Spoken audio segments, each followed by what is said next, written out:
आज कालचक्र में पंडित जी आपको बता रहे हैं कि कैसे मां लक्ष्मी की आराधना से धन दौलत ही नहीं बल्कि जीवन के और भी कई सुख पाए जा सकते हैं। तो किस मनोकामना के लिए मां लक्ष्मी के किस स्वरूप की कैसे आराधना करनी है, ये जानने के लिए लगातार बने रहिए कालचक्र के साथ। चलिए अपनी चर्चा को आगे बढ़ाते हुए पंडित जी से मां लक्ष्मी के स्थायी वास के लिए किस स्वरूप की पूजा करनी चाहिए जानते हैं, और कैसे पूजा अर्चना करनी चाहिए, कौन सा मंत्र जपना चाहिए, क्या उपाय करना चाहिए, आइए जानते हैं। बताएं पंडित जी। देखिए, पैसा तो बहुत लोग कमा लेते हैं और पैसा अक्सर लोग कमा लेते हैं, लेकिन संचय कोई कोई लोग कर पाते हैं। कहा गया है कि आप चाहे जितना कमा लो, लेकिन अगर आप संचय नहीं कर पाते हैं तो आपका परिश्रम और आपकी मेहनत व्यर्थ है। क्योंकि शास्त्रों में और नीति में कहा गया है कि आपदार्थे धनम रक्षेत, आपत्ति काल में आपकी रक्षा हो, इसके लिए आप धन की रक्षा करें। आज आप सुन रहे हैं कि अमेरिका में फेसबुक ने, ट्विटर ने अपने लोगों को निकाल दिया, रिसेशन आ गया, इंग्लैंड में रिसेशन आ गया, प्रधानमंत्री बदले जा रहे हैं। लेकिन भारत में ऐसा कुछ क्यों नहीं है?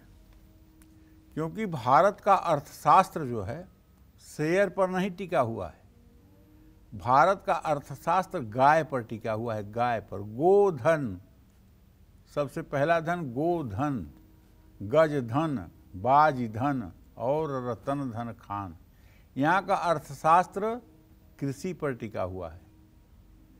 यहाँ के अर्थशास्त्र में यहाँ के लोग पहले सोने चांदी के सिक्के मिट्टी के बर्तनों में रख करके जमीन में रखते थे। यहाँ का अर्थशास्त्र संचय पर टिका हुआ है। आज भी महिलाओं को चाहे जितना झूठ बोलना पड़े, लेकिन वो आपकी तनख्वाह से 100, 200, 500 रुपये बचाकर जरूर रखेंगी। और ये पैसा एक दिन आपके ऐसे काम में आएगा जैसे किसी मरते हुए आदमी को ऑक्सीजन मिल जाए, वैसे आपके काम आता है। ये महिलाएं झूठ जरूर बोलती हैं, लेकिन अपने स्वार्थ के लिए नहीं, आपके सम्मान के लिए। और इस विषय पर कभी टोका टाकी भी नहीं करना चाहिए। घर में पैसा नहीं रुकता है, इसका मतलब कि आप दिखावे के शौकीन हैं। आपके घर में अगर धन नहीं रुकता है और आमदनी के साथ साथ खर्च भी है, तो माँ लक्ष्मी का घर में अस्थायी वास नहीं है, तो आपको स्थिर लक्ष्मी की उपासना करनी चाहिए। देखिए, पूजा करना अपनी जगह पर है, लेकिन अपनी आदत के बारे में भी सोचिए कि कहीं आप दिखावा करके तो नहीं बर्बाद हो रहे हैं। केवल पूजा करने से नहीं होगा। पूजा करने, अब एक बात बताऊं आपको। एक बैलगाड़ी वाला बैलगाड़ी लेके जा रहा था और उसकी बैलगाड़ी एक छोटी सी नाली पानी की थी, पंपिंग सेट का पानी गया था, उसी में उसकी बैलगाड़ी का दोनों चक्का जाके धड़ाम हो गया। बैलगाड़ी रुक गई। अब जो गाड़ी चला रहा था बैलगाड़ी, उसने अपने जेब से हनुमान चालीसा निकाला और लगा हनुमान चालीसा का पाठ करने। आधे घंटे हनुमान चालीसा का पाठ करता रहा, कुछ नहीं हुआ। तो एक वृद्ध आए, बोले भैया तुम्हारी गाड़ी इतने देर से फंसी है, अपनी निकालते क्यों नहीं? बोला आपको क्या लगता है कि मैं बैठा हूँ कुछ नहीं कर रहा हूँ? निकाल तो रहा हूँ। कहन कैसे? कहन हनुमान चालीसा आधे घंटे से पढ़ रहा हूँ।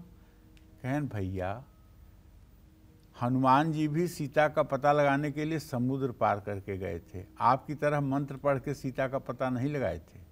आप उतरिए और एक चक्के पर आप हाथ लगाइए, एक चक्के पर मैं हाथ लगा देता हूँ, और थोड़ा बैल को इशारा करिए, निकल जाएगी गाड़ी। उसके समझ में आया, उतरा, एक चक्के पर उसने हाथ लगाया, दूसरे पर वृद्ध ने हाथ लगाया और थोड़ा बैलों को पुचकारा, गाड़ी निकल गई और वो वृद्ध अंतर्ध्यान हो गया। वो कौन थे? वो हनुमान जी थे। तो कहने का मतलब है, हमें कर्म की प्रेरणा के साथ साथ अपने जीवन और अपने चरित्र को, अपने जीवन शैली को भी बदलना चाहिए। केवल महालक्ष्मी के मंत्रों का जप करके, अरे आप रावण ने, क्या आप समझते हैं कि कम तपस्या किया था? रावण ने राम से युद्ध के समय जीतने के लिए कम तप किया था, कम अनुष्ठान किया था। लेकिन जीत तो सत्य की होगी ना। तो आप भी अपने चरित्र को, अपने सोच को, अपने चिंतन को, अपने जीवन को सतोगुणी बनाइए, अनुकूल बनाइए। माँ लक्ष्मी तो चंचला है ही हैं, और माँ लक्ष्मी चंचला हैं, लेकिन जब आप अपने अंदर परिवर्तन लाएंगे और महालक्ष्मी की उपासना करेंगे तो मैं दावे के साथ कह सकता हूं कि दिन दूना रात चौगुना आपके ऐश्वर्य में वृद्धि होगी। इसमें कोई दो राय नहीं है। जय मां विंध्यवासिनी।